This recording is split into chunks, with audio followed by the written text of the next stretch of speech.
Yesterday, I posted a video about the F-16 and the immense impact the Fighter Mafia, or John Boyd's Energy Maneuverability Theory, had on the aircraft's final design. And I saw a lot of comments that were surprised to see that I would credit the Fighter Mafia for anything, seeing as they were admittedly very wrong about a whole lot. So I thought it might be worthwhile to make a video for us to discuss where I stand on this Fighter Mafia controversy, with some people contending that they had an immense impact on military aviation, and others arguing that they were nothing more than charlatans that held military aviation back. To tell you the truth, I land somewhere in the middle. As is so often the case when it comes to studying real history, we're not talking about one-dimensional fictional characters here who are just always right or always wrong. And instead, we're talking about living, breathing human beings who had the capacity to be right about plenty and wrong about plenty more. And that's really how I see the Fighter Mafia. In a lot of ways, I see them in a similar light to the way I see my own father. Now, my dad passed away a few years ago, and he led a pretty troubled life as a Vietnam veteran who struggled with substance abuse issues. And while I often see my dad as an example that I should not emulate, that doesn't mean that I didn't learn some very valuable lessons from him over the years. The truth is, a good lesson from an imperfect teacher is still a good lesson.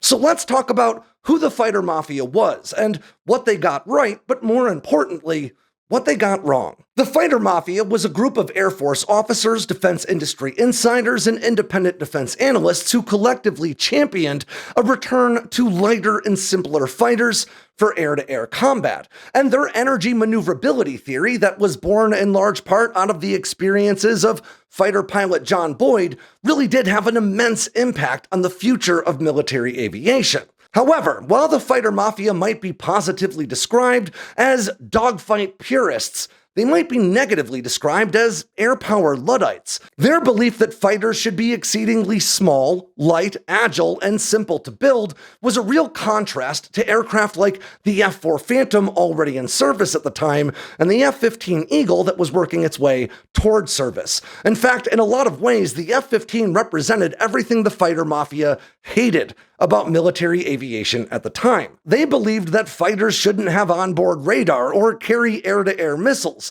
John Boyd argued that fighters should carry very little fuel on board, just barely enough for the fight itself, and that there should be little to no armor or protection for the pilot, because if the aircraft was agile enough, you simply wouldn't need it. Put simply, one could argue that they were championing a return to World War I-style air combat, where everything was done at close range with guns between extremely agile but not necessarily fast fighters. Now, that philosophy is very evidently wrong today, but it is important to understand the context of their time. When the Fighter Mafia were arguing against long-range radar-guided air-to-air missiles, America's best long-range missile was the AIM-7 Sparrow, which I'm on record as saying kinda sucked. Between 1965 and 1968, during the Vietnam War, 224 AIM-7s were fired at enemy MiGs, and only 20 of them actually found their target. I might contend that the Fighter Mafia made the same mistake that I see people make in the comments under my videos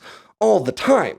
They believed that radar-guided missile technology wouldn't advance and was going to always be fairly unreliable. The Fighter Mafia did eventually relent to the idea of having sidewinders or infrared-guided air-to-air missiles mounted on their light fighter designs. But even then, they put very little stock into the capability of these missiles and saw them instead as a means to make the enemy fighter maneuver so that you could hit them with guns as they crossed your field of view. Ultimately, the Fighter Mafia just thought air-to-air missiles were sort of a fad that would eventually die out. And the truth is, even aircraft that they do deserve a great deal of credit for, like the F-16, really only found success after diverging from the Fighter Mafia's principles.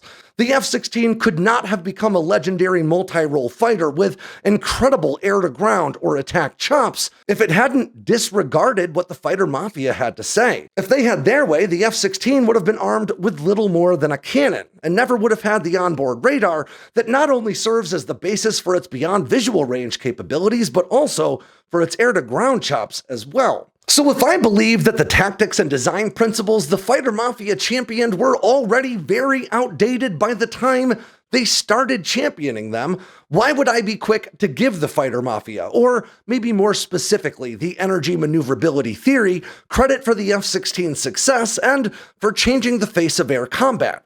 Well, that's because the energy maneuverability theory and the energy fighting tactics that evolved out of it truly are essential for air combat today. Ultimately, while the Fighter Mafia was straight up wrong about onboard radar, air-to-air missiles, fuel stores and fighters, pilot survivability, and so much more, they still served as a very important counterpoint at the time to the prevailing wisdom of their day.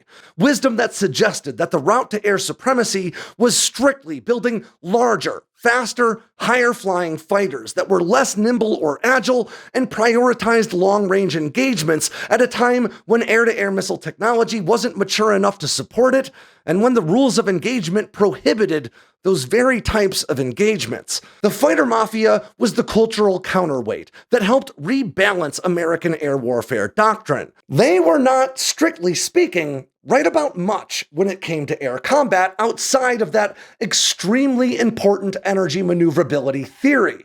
But their lobbying efforts at the time prompted the US Air Force to consider a new approach and methodology to aircraft design and tactics. And that new approach ultimately resulted in platforms like the F-16 and the F-A-18, aircraft that never would have ended up as capable as they were it not for John Boyd's energy maneuverability theory and the Fighter Mafia's efforts to get these sorts of light fighters built. So like so many things about American and world history, the real story when it comes to the Fighter Mafia is the way that they forced a compromise that ultimately produced aircraft and tactics that were better than they ever could have on their own.